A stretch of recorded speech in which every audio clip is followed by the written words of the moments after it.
I've enjoyed your interview thus far. I think one of the things I learned as I worked in upon resumption is that Nigerian lawmakers, as you take over and walk into the National Assembly, you set aside your party affiliations and become a Nigerian lawmaker responsible to your citizens. And you have spoken thus far more like a Nigerian. You've praised the renewable agenda and you've really praised the president's moves thus far.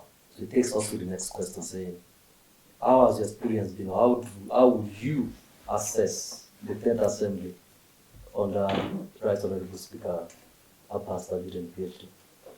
You know, in the run-up to the campaign, I took time before I endorsed a candidate because I wanted to be sure.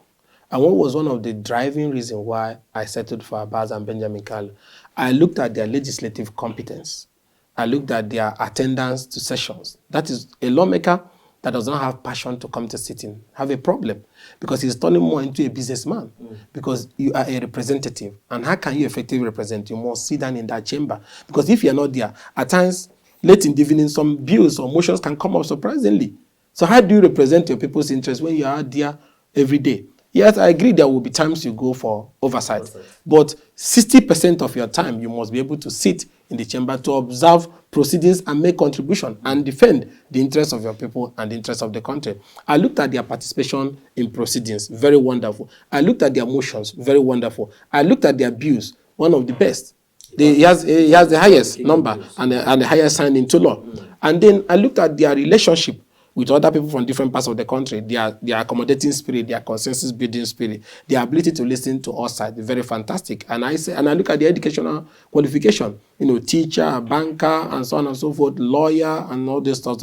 I was convinced that these are the pay that will bring stability. And since they came, we have enjoyed high level of stability and openness. In our executive sessions, things are put on the table. Members are convinced, they understand the direction the speaker is going. I'm not trying to flatter the speaker, but the speaker character, even if you are angry and you are surging to kill, by the time you reach Abbas, and the way he will call you and look at the issues, you put your knife in the pocket. He's that kind of person. His door is open. I know people in the past, over the years I have related with Parliament, the way you have the openness with the leadership is not the way it used to be with some of the speakers that are personally known in the past. So now you have a speaker that have an open door administration system and have also connected us with the executive in such a way that we have a seamless communication, we have seamless operation. Our legislative and executive relationship have been very wonderful. And also thanks to Femi Gbajabiamila, who has also one of the leaders that have led this place, being able to give strong attention to issues that has to do with the House of Representatives, issues that has to do with the National Assembly as a whole. That is why you don't see the clash that people used to see in the past, because there is, a channel of communication. Issues are addressed. We're always on the same page. Even before most of these things are brought on the floor, we have also sat and discussed and take a position as a parliament before we even depend on them. That is also good. But that doesn't mean that we're going to undermine the effectiveness that is expected of the parliament when dealing with executive issues. But the reason why I brought that is that Abbas have been able to provide a seamless communication between the executive and the parliament, and also is accommodating. So there has been stability. And that stability is what has helped members to be able to churn out high number of bills and motions. If you watch, we're just 6 months or thereabout. But we almost are getting to over close to 1,000 or thereabout bills that have gone to first reading. Because this, the operating environment is encouraging.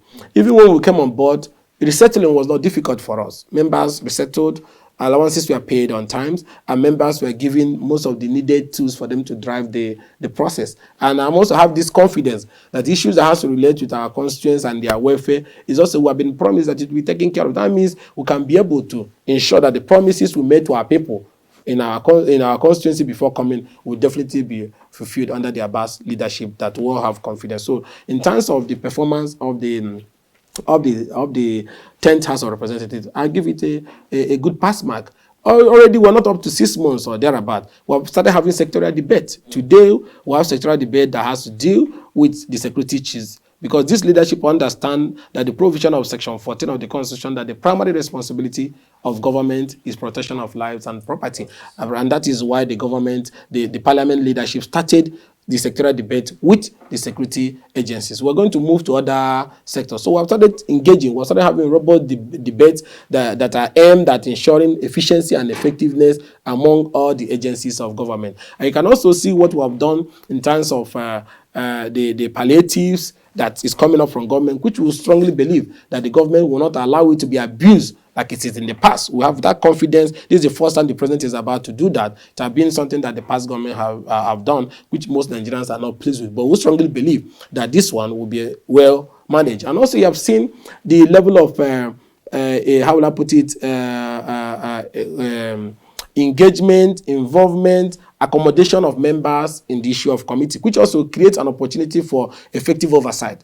Most people complain about those new committees that came up, but those new committees is going to give members opportunity to have more time to pay detailed attention to those agencies where those new committees are springing up from. And at the same time, it has also accommodated more members and given them more opportunity to contribute to national development. So I think that the leadership led by Abbas and Benjamin Kala has first of all given us enabling working environment, have also run an open door administration, have accommodated a lot of members' interests, and also giving members an opportunity and environment to be able to carry on the functions for which they are here, mainly representing their people.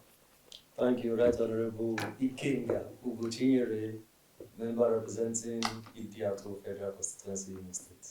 Thank you, sir. Thank you for having us. Thank you so much. I appreciate it.